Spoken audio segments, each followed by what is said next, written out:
mo na dito. Congrats, Sana nga, maano yun. Siyempre may mga nakaplano pa tayo, mga pabahay dito. Marami pa tayong pabahayan and Madami pa. yes. So, Insan, congrats din pala na nag 1 year na kayo ni Rachel bilang isang Rochelle. Opo.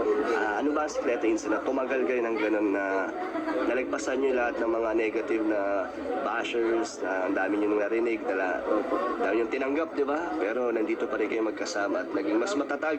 So, ano ang pinagdaanan? Sa tingin ko, Insan, hindi naman siya actually sikreto talaga. Yung pagiging natural lang namin. Diba, gumagalaw kami in a natural way. Walang pagpapanggap, walang ano. On and off cam, Yes, yun kayo. ganun kami. No? Kung nakilala niyo po na ganyan kami, at siyempre, papakita namin kung sino talaga kung ano talaga ugali namin. Sa tingin ko yan siguro yung ano namin, yung wala masasabing sikreto para magiging strong kami, magiging ganito kami kung ano kami ngayon. Oo. Kasi iniisip namin talagang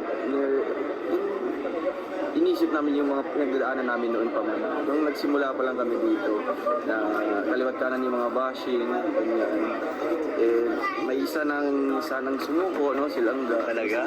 Sana sumuko. Paano sumuko? Mag-let go na? I-quit na yung ano namin, as Rochelle. Oo. Ayaw na niya mag-vlog. Dumating na pala sa point na gano'n. nun, pero So, ikaw yung nag-motivate sa kanya? Motivate sa kanya, no?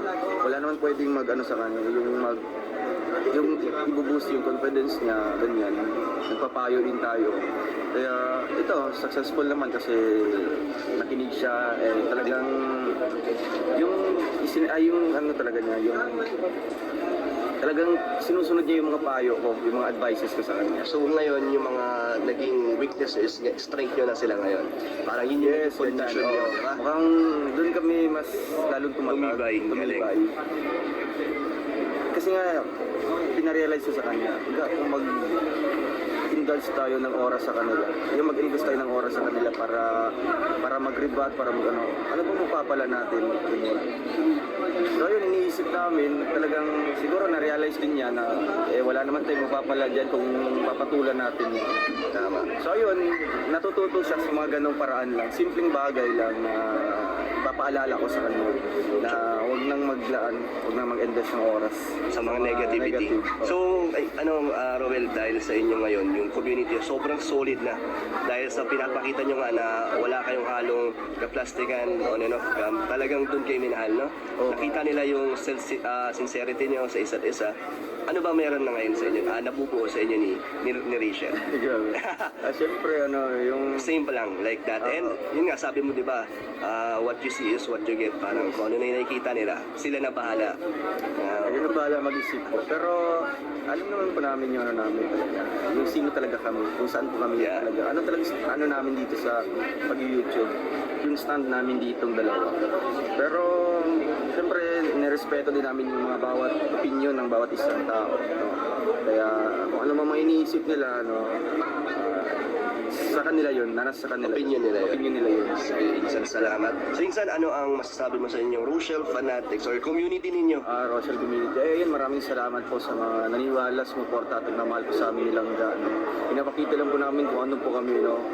It's either magustuhan nyo kami or hindi, no? Pero mas marami yung nagkakagusto, no? Kasi ganito, talagang napipil nila, no? Yung ano namin, yung pagka-genuine, yung pagsamahan namin, ganito. Kaya salamat dahil na-appreciate nyo po and alam ko po na talagang hindi po magiging useless yung suporta nyo sa amin kasi pinapakita po namin sa inyo yung pagmamahal din namin sa bawat isa.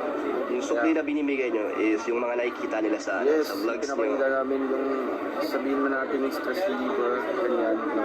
Pinapakita namin sa kanila yung good vibes, no? Para mas matuwa sila, mapawin yung pagod nila sa ibang bansa.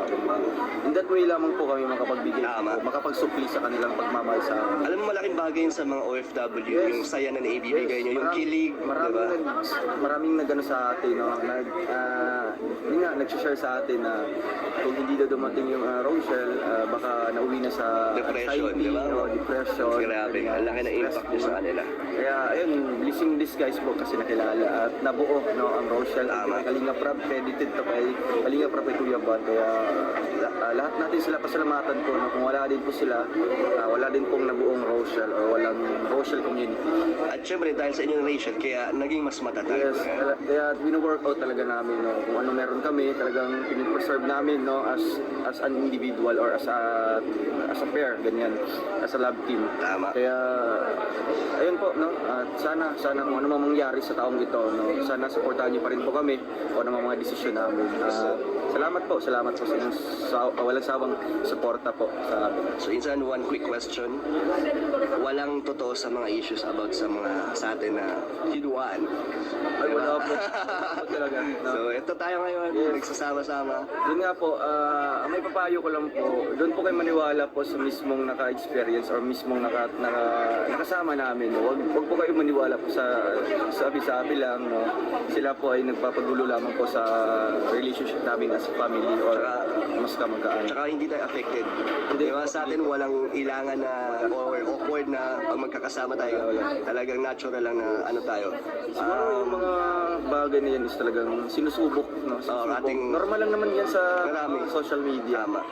Sa industriya po ng dito, sa social media or maging sa, yun nga po, sa show business ganyan, di ba? Parang nasa showbiz na rin kasi ang mga Kasi nga po, public siya, public platform, di ba? Kaya ito po, no, okay po kaming lahat, Kuya Brooks. ay si Kuya Brooks, walang isyong ginagawa. Bibo. No, wala po talaga. Siguro na misinterpret ng mga ibang taong conservative or mga ibang taong iba yung pag-iisip, di ba? Iba yung pananaw kasi Iba yung pananaw, no? Hindi lahat magkakasunod or hindi parehas ng pag-iisip ang lahat ng tao. Kaya po, ayun po, no, sa amin po magpapamilya, wala pong mga ganyan. Kasi nga po, aim namin, makatulong lamang, no? Aim namin na makasuporta sa bawat isa. At syempre, ganito, nagawa na po, no, nila Kalinga Prab at ni Kuya Bal na tulungan ako, no? Kaya tumaas yung ano natin. Kaya yan po ang advocacy po namin, no? Bilang matubang family or matubang mga vloggers. Thank you, Insan. Yun, sir. Shoutout kay Tita Angga.